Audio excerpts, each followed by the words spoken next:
I've been engaged in the legislative process for over 20 sessions, and that includes 16, 17, 18 special sessions.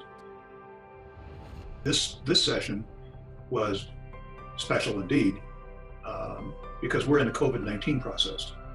And as a result of that, the legislative building was completely sealed off from the public. The only people allowed inside of the building were the legislators themselves. I would guess probably 100 or so staff people. Normally, even in a special session where the issues are limited, there are hundreds and hundreds, maybe even 1,000 people a day in that building, both public and otherwise. In this case, as I just sort of described, there were probably maybe less than 200 in that building. I think this was hard on everybody. I think the public had only glimpses of what was going on, and that's largely through the press. Those of us like myself who represent interests did not have the opportunity to communicate routinely with legislators. The major sources of tax revenue in Nevada are sales tax. At the state level, I'm sorry, major sources of state level revenue are the sales tax and the gaming tax.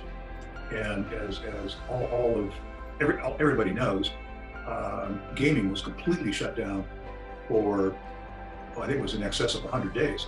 So there was zero gaming dollars, or effectively zero.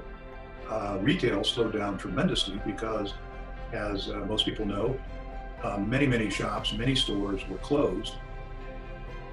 As big as the hole was that the governor had to fill, the next regular session of the legislature is going to be planning forward, and they will see a similar, hopefully a little smaller hole, but they will see similar holes probably into the next 2, 3, maybe 4 years.